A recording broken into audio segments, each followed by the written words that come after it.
Alright, here's another video that's dedicated towards gaining mileage on speaking on certain topics and just trying to improve and trying to grease the groove of stream of consciousness to something that is clear, precise, simple, not filled with filler, and ideally not robotic. So here goes. 3 topics. What is the most useful app on your phone? I think I use the camera the most, and the reason why is 1, new puppy, gotta make those memories. 2, actually about a year ago I realized that I'm not always in a position where I can write, and the reason why writing is important to me is I find it useful to have some sort of constructive outlet or some constructive way to externalize things I'm learning or things that are weighing on me or things I'm thinking about. And I found if I use my phone, which is usually with me most places, and I'm not in a convenient place to write, I can open up the camera app, I can start recording a video or a voice memo, but let's just say camera again, and I can record a video where I can externalize my thoughts on a subject. And doing that wasn't necessarily something that I always followed up on as far as going back to those videos and rewatching them, but as far as having some constructive way in the moment to externalize some thoughts was massively helpful. So as you can tell, I'm making more videos, and I'm trying to shift my outlet to be one in which it's more public facing and not just some video on my phone of some ideas that go nowhere and no one ever sees.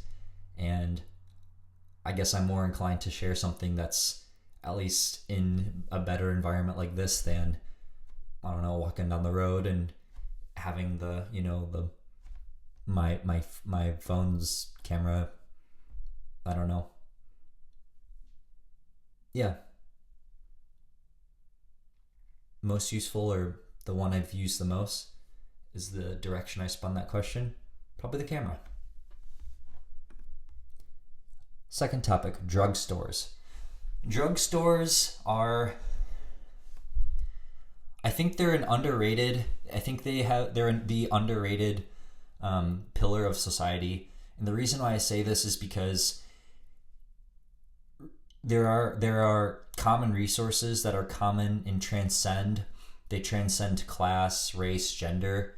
Like we need simple painkillers, for example, or we need access to a flu shot or Band-Aids or emergency groceries or things like this, right? And I think infrastructures that lack drugstores in places that are strategic, I think that creates,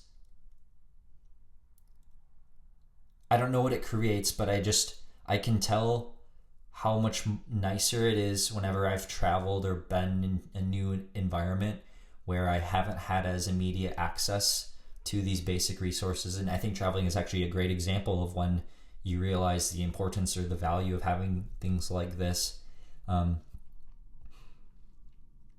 Yeah, I think I'll leave it at that. The most underrated part of a infrastructure, or however I originally phrased it, drugstores. What is your favorite thing about our office? Let's see. What is my favorite thing about our office? I guess, so my immediate reaction is the curiosity of if this random topic generator was aimed at maybe engendering stronger relationships or breaking the ice between different coworkers. Maybe it was intended or framed as that, thus the language of our office. So that was my first thought. My second thought would be to generate a new one, but maybe it isn't necessary because I did find something to talk about specifically on that. And maybe there's an opportunity for me to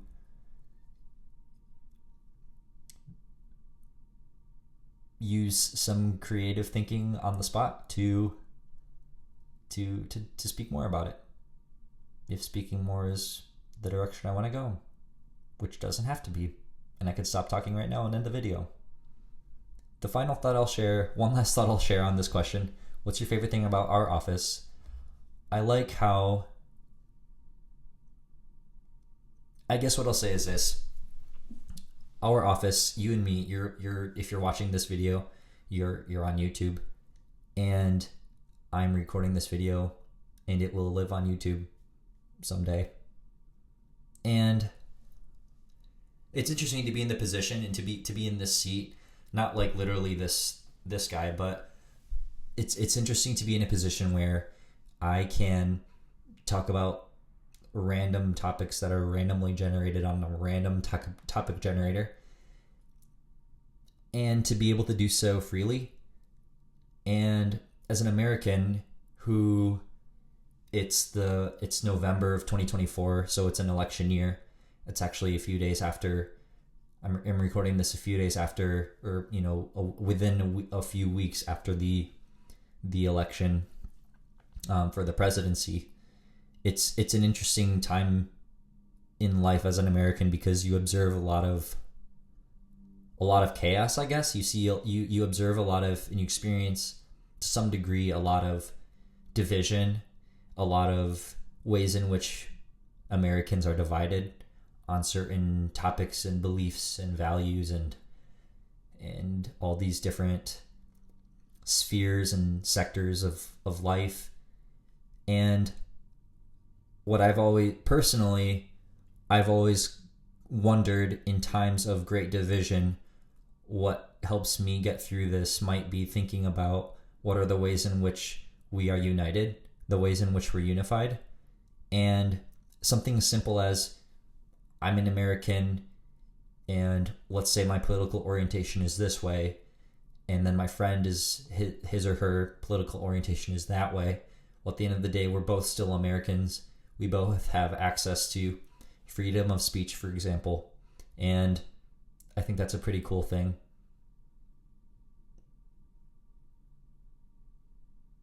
So my favorite thing about our office, my favorite thing about YouTube, my favorite thing about being able to just have the self-realization that I get to speak my mind about whatever topic and be able to post it on the interwebs and somebody can watch it, is a really unique thing, a really unique opportunity that a lot of people throughout the scope of human history have never had. And a lot of people even today in the world don't necessarily have access to. And yeah, just having the power to do this and the privilege, if you will, it just reminds me of how unique it is to specifically to be an American and to have, for example, the freedom of speech. I'll leave it at that.